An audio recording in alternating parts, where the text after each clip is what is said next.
तो जल अवशोषण की डेफिनेशन डिस्कस कर ली, मार्ग क्या होता है, मृदा जल क्या है, सब चीजों को मैंने डिस्कस कर लिया। इसका जो जल अवशोषण से संबंधित अंतिम जो क्लास में टॉपिक है वो कौन है, जल अवशोषण की क्रियाविधि। मैकेनिज्म में देखेंगे जल अवशोषण किस प्रकार, मृदा जल किस प्रकार जाइलम पर पहुंचता है। तो यहाँ जल अवशोषण की क्रियाविधि को दो भागों में डिवाइड किया। किसने किया, क्रेमर ने किया। क्रेमर वैज्ञानिक हैं आपके पास में, बोटनिस्ट, उन्होंने जल अवशोषण की क्रियाविधि को दो भागों में डिवाइड किया। एक तो होता है सक्रिय जल अवशोषण, सक्रिय जल अवशोषण, और एक होता है निष्क्रिय जल अवशोषण। क्या होगा, निष्क्रिय जल अवशोषण। तो जल अवशोषण की क्रियाविधि को कितने भागों में डिवाइड किया, 2 पार्ट में डिवाइड किया। किसने किया, क्रेमर। ये क्वेश्चन पूछा जाता है सक्रिय और निष्क्रिय जल अवशोषण किसने दिए, शब्द क्रेमर ने। जबकि इसके पहले मैंने एक और नाम आया था मुंच का, मुंच ने क्या दिया था, एकोप्लास्ट और सिम्प्लास्ट शब्दों को दिया था। अब सक्रिय जल अवशोषण की बात की जाती है तो मैंने कहा सक्रिय है, तो कौन सक्रिय है, रूट सक्रिय। भाई यहाँ पर जड़ें सक्रिय रूप से रहकर जल अवशोषण की क्रिया को भाग लेती है। तो मुख्य रूप से किसको माना है इन्होंने, जड़ को जल अवशोषण के लिए, कि जड़ सबसे इंपोर्टेंट है जल अवशोषण की क्रिया के लिए। किसने, सक्रिय जल अवशोषण में कहा। मैंने कहा सक्रिय क्यों कहा इसको, मैंने कहा यहाँ पर एटीपी के रूप में ऊर्जा खत्म होती है। ऊर्जा क्या होगी, यहाँ पे खत्म होती है। तो यहाँ पर एटीपी के रूप में ऊर्जा की आवश्यकता होती है। इसका मतलब ये कहना चाह रहे हैं कि इस ऊर्जा का उपयोग करते हुए जड़ों के द्वारा जल अवशोषण की क्रिया को संपादित किया जाता है। किसमें, सक्रिय जल अवशोषण में। अब मैं देखता हूँ निष्क्रिय को, देखूं मैं कि निष्क्रिय जल अवशोषण क्या है। तो यहाँ पे कहेंगे जड़ सहायक होती है। भाई आपका जो कंफ्यूजन है वो दूर हो गया, पहले इतनी देर से जड़ की बात कर रहे थे और निष्क्रिय जल अवशोषण में ये कहा गया कि जड़ें केवल सहायक होती है। जल अवशोषण के लिए आवश्यक जो बल है, जल अवशोषण की क्रिया के जो आवश्यक बल है वह प्ररोहों में उत्पन्न होते हैं। और प्ररोहों में उत्पन्न होता है तो प्ररोह से संबंधित कौन होता है, वाष्पोत्सर्जन। क्या होता है, वाष्पोत्सर्जन। बाद में डिस्कस करेंगे वाष्पोत्सर्जन क्या होता है। तो ये कहते हैं कि वाष्पोत्सर्जन के कारण पौधे जल का अवशोषण कर पाते हैं। यहाँ जड़ को मुख्य नहीं माना है, क्या माना है, सहायक माना है। केवल जल अवशोषण के लिए सहायता देती है। और यहाँ पे मेनली कौन बल उत्पन्न करेगा, वाष्पोत्सर्जन। कहाँ उत्पन्न हुए, प्ररोह भाग में उत्पन्न हुए। भाई इसका मतलब मैं कहूंगा निष्क्रिय जल अवशोषण के लिए कोई एटीपी की आवश्यकता नहीं है। यहाँ पर पैसिव जो आपके पास में वाटर एब्जॉर्प्शन होता है, इसमें किसी भी प्रकार के एटीपी की आवश्यकता नहीं होती है। अब बात करते हैं कि अब एक चीज आती है कि सक्रिय से होना चाहिए या निष्क्रिय से। तो पहले सक्रिय की अवधारणा है कि सबने इसको माना था, कि बाद में निष्क्रिय जल अवशोषण को यूज किया गया। और लगभग ये कहा जाता है कि लगभग 91% जल का अवशोषण निष्क्रिय विधि से होता है। लगभग ये कह सकते हैं 2 से 4% जल का अवशोषण ही कौन सी विधि से होता है, सक्रिय विधि से होता है। अब कैसे होगा देखो जल का अवशोषण, मैं कहूँ सक्रिय जो जल अवशोषण है इसको 2 पार्ट में डिवाइड करते हैं। एक तो चलता है प्रासरणी जल अवशोषण, तो ये प्रासरणी जल अवशोषण क्या चलेगा, प्रासरणी जल अवशोषण। और एक चलता है आपके पास में अप्रासरणीय जल अवशोषण। अप्रासरणीय जल अवशोषण चलेगा। अब मैं कहूं कि जल अवशोषण का प्रासरणीय व अप्रासरणीय 2 भागों में डिवाइड किया, जिसको सक्रिय को, और मैंने कहा सक्रिय को यहाँ पर प्रासरणीय जल अवशोषण किसने बताया, तो 2 वैज्ञानिक हैं, एटकिन, ये एटकिंस हो जाएगा और साथ में दिया इनका प्रिस्टले ने। तो प्रासरणीय जो जल अवशोषण को बताया वह एटकिन और प्रिस्टले ने बताया। जबकि अप्रासनिक जल अवशोषण को किसने बताया? थीमेन, बेनेट व क्लार्क ने। तो अप्रासनिक जल अवशोषण किसने बताया? थीमेन, बेनेट, क्लार्क ने। कॉमन चीज दोनों में क्या है? दोनों ने जड़ को प्रमुख माना और दोनों ने कहा एनर्जी की आवश्यकता। अगर मैं कहूं जल अवशोषण की क्रिया प्रासरण के नियमानुसार होती है, प्रासरण के रूल के अनुसार होती है, तो प्रासरणीय जल अवशोषण, इसका मतलब ओपी के अंतर के कारण, किसके कारण? ओपी के अंतर के कारण जल अवशोषण हो। किसके अंतर के कारण? ओपी के अंतर के कारण। मैंने कहा मृदा जो विलयन होता है उसका ओपी क्या होता है? निम्न होता है, मूल रोम का ओपी ज्यादा है। तो निम्न ओपी से उच्च ओपी के।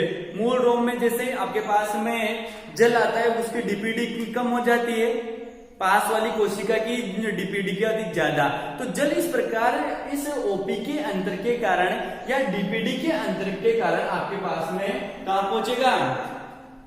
जाइलम तक पहुंचता है। फिर आप सोचोगे कि इस क्रिया में कोई एटीपी की आवश्यकता तो है नहीं, एटीपी कहाँ है? तो मैंने कहा एटीपी अप्रत्यक्ष रूप से प्रयुक्त होते हैं। एटीपी कैसे हैं? अप्रत्यक्ष रूप से यूज में आएंगे।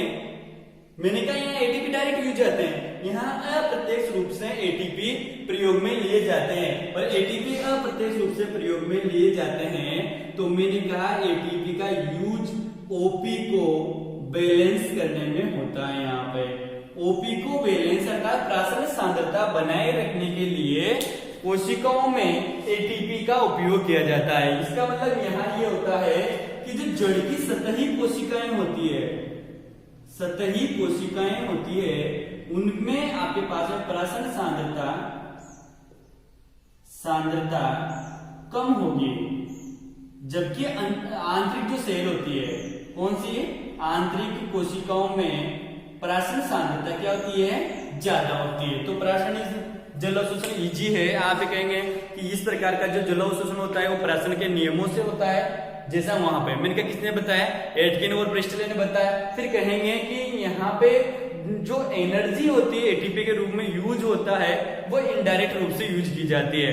उसका इनडायरेक्ट यूज ये है कि यहाँ पे कोशिकाओं की प्रासरण सांद्रता को बनाए रखने के लिए।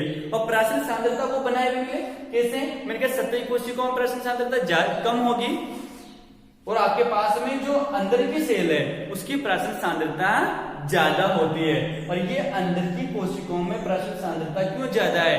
क्योंकि यहाँ पे उस अंदर की सेल को पर्याप्त मात्रा में ऑक्सीजन नहीं मिल पाती है, इस कारण लवणों या पदार्थों का जमाव क्या आंतरिक सेल में ज्यादा होता है, इस कारण इसकी प्रासरण सांद्रता क्या होगी? ज्यादा। ये क्या हुआ? प्रासरणीय जल अवशोषण। अब मैं एक बात करता हूं अप्रासरणीय जल अवशोषण। यहाँ किसने बताया? थीमेन, बेनेट, क्लार्क। और मैंने कहा एटीपी का प्रयोग डायरेक्ट प्रत्यक्ष रूप से प्रयोग में आएगी। यहाँ पर एटीपी को डायरेक्ट यूज किया जाता है।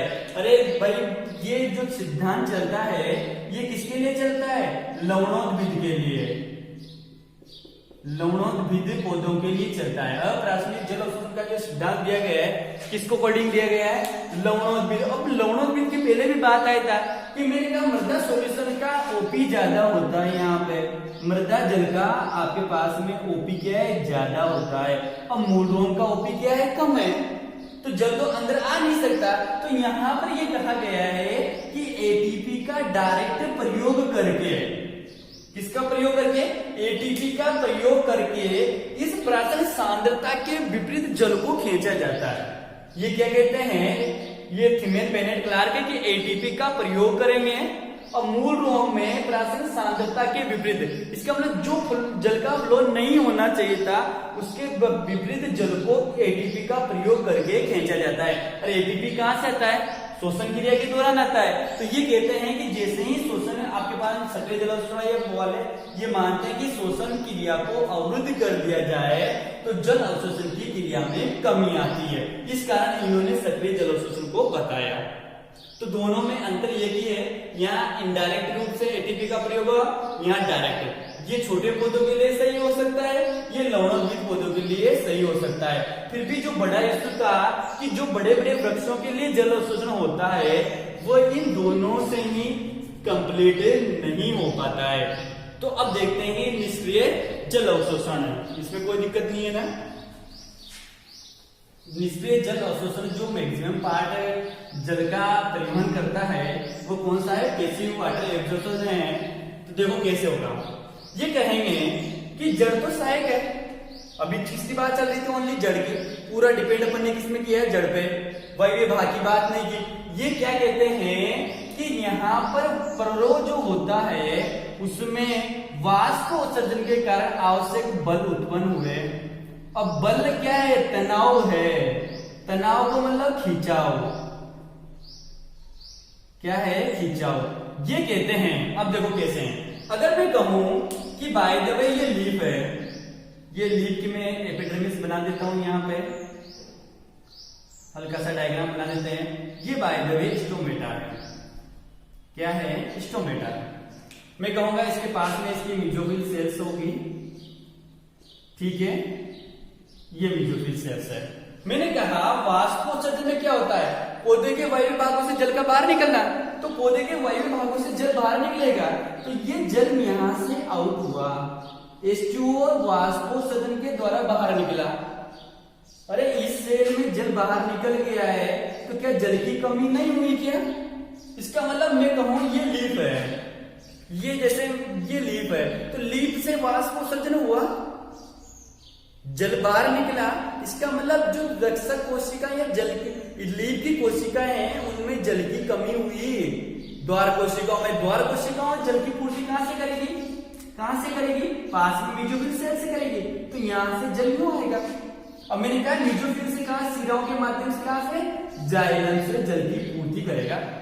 किससे पूर्ति करेगा, जाइलम से जल की पूर्ति करेंगे, और जाइलम से जल की पूर्ति करेंगे तो फिर जाइलम जो पत्ती का जाइलम होता है वो तने के जाइलम से, और तने का जाइलम किससे जुड़ा रहता है, जड़ के जाइलम से। तो एक खिंचाव उत्पन्न हुआ जस्ट अपोजिट।